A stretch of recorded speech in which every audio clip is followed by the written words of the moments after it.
Welcome back to Raceweek Illustrated. Rain had washed out the USCS Sprint Cars twice earlier this year as they tried to compete at Dixie Speedway in Woodstock, Georgia. Back on August 24th, the winged sprinters finally got their crack at the legendary dirt track, along with action from the local divisions. Darrell Franklin Productions was on the grounds that night and sent this action to us. We start with Economy Bombers action, where Will Payne and Carl Richards led the field to green, with three wide racing breaking out behind the leaders as Kyle Beavers in the 16 car flexed his muscles early, moving all the way to second on the opening lap.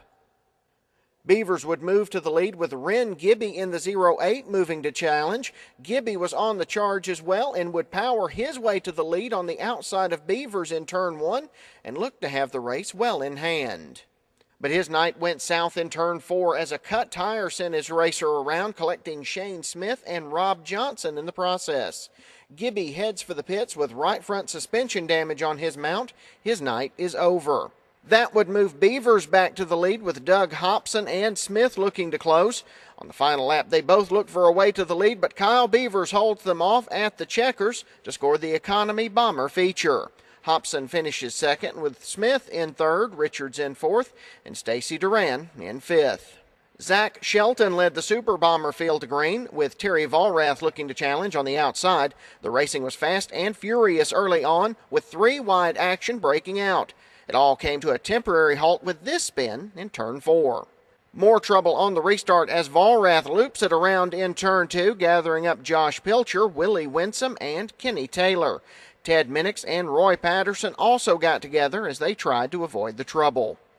Meanwhile, up front, Richard Bagby looks to challenge Shelton for the lead. The two put on a spirited fight for the top spot, banging fenders off turn 2 as Shelton works to hold on to the lead. Trouble breaks out again a few laps later when Roy Patterson goes into the spin cycle in turn 3, gathering up Winsome and Pilcher in the process, along with Minix and Vollrath. Patterson's wild night continued a few laps later as he spun again, this time off turn 2, with Winsome and Kirk Atkins getting the worst end of the deal. Minix finds himself in the spin cycle in turn 4 a few laps later, but he catches a gear, buries the throttle, and continues on.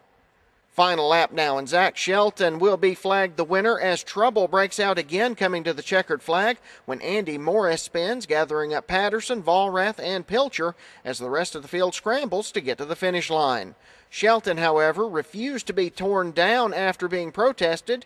That handed the victory to Richard Bagby. Brewer comes home in second with Randall Powell in third, Minix in fourth, and Jesse O'Shields in fifth.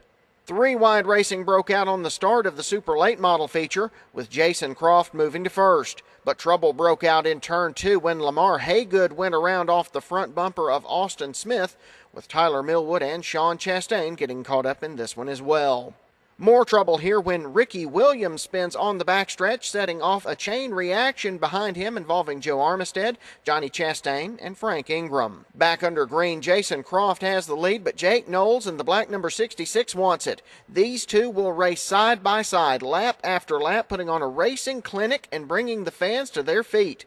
Croft leads one lap, Knowles the next, as the leaders put on some of the best side-by-side action seen all year. Finally, Knowles will clear Croft off turn 4, and he drives away to score the victory. Croft finishes in second with Doug Stevens in third, Donald McIntosh in fourth, and Dale Thurman in fifth. Let's hear from the winner.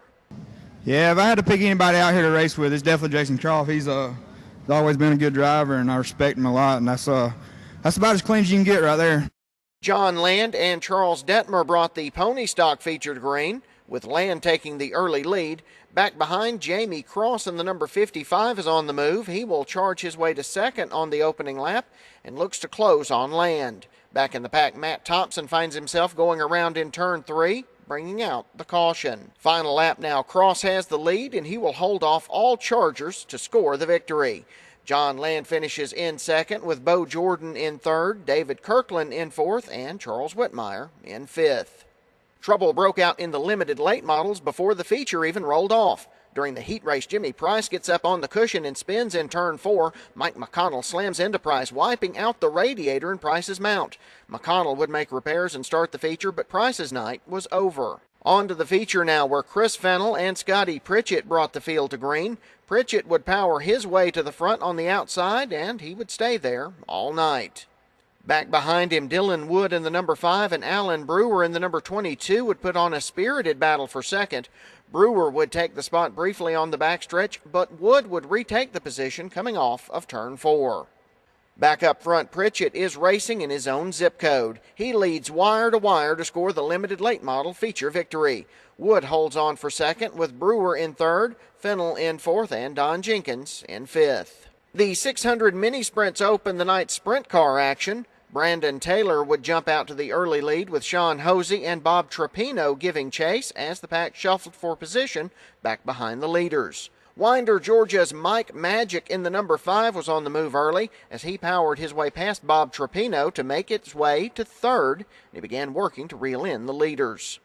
Final lap, Hosey has the lead. Magic is trying to reel him in. Magic takes a big shot on the inside, but he can't make it happen as Clarksville, Tennessee's Sean Hosey scores the USCS 600 mini sprint victory. Magic comes home in second with Bobby Zions in third, Taylor in fourth, and Trapino in fifth.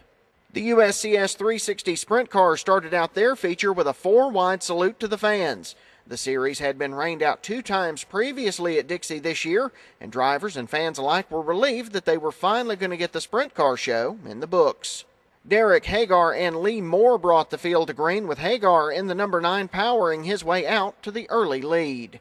Eric Riggins Jr. in the number 47 would move his way to second, while Terry Gray in the number 10 cut through traffic to move to third. Want to see a pretty piece of driving? Check this out as Matt Kurtz in the number 82 bobbles going into turn 3, and the car gets away from him in turn 4. He mats the throttle, brings that wing sprinter around, and keeps on trucking. No caution, we stay under green.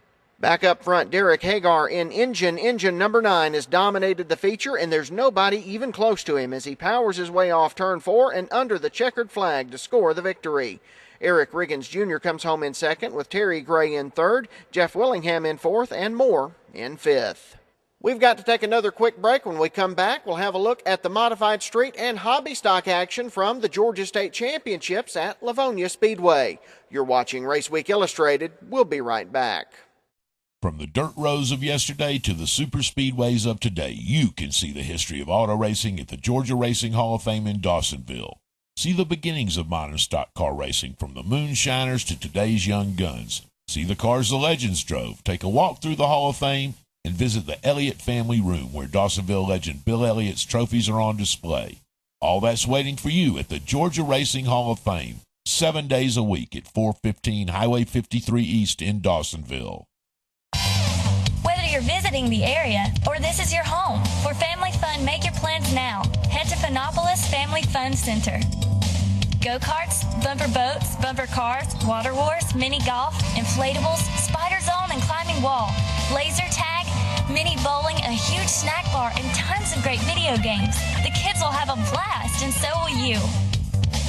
Don't forget, with advanced reservations, Phonopolis has lots of group packages available, and they'll host your birthday parties too. Phonopolis Family Fun Center, Highway 441, Banks Crossing, Commerce. Are you temporarily short of cash and you need to keep the bills paid? Or maybe you just need a little extra until your tax refund comes in. I have the answer for you. MoneyMax Title Pawn.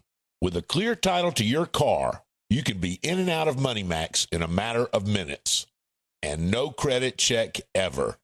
MoneyMax Title Pawn, 2293 North Elm Street in Commerce.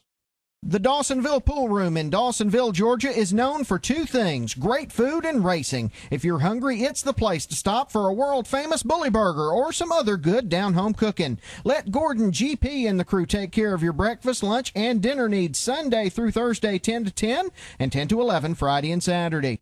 Check out the huge displays in honor of Bill Elliott, Raymond Parks, and Georgia's other racing heroes. That's the Dawsonville Pool Room, East 1st Street in Dawsonville. We'll see you there.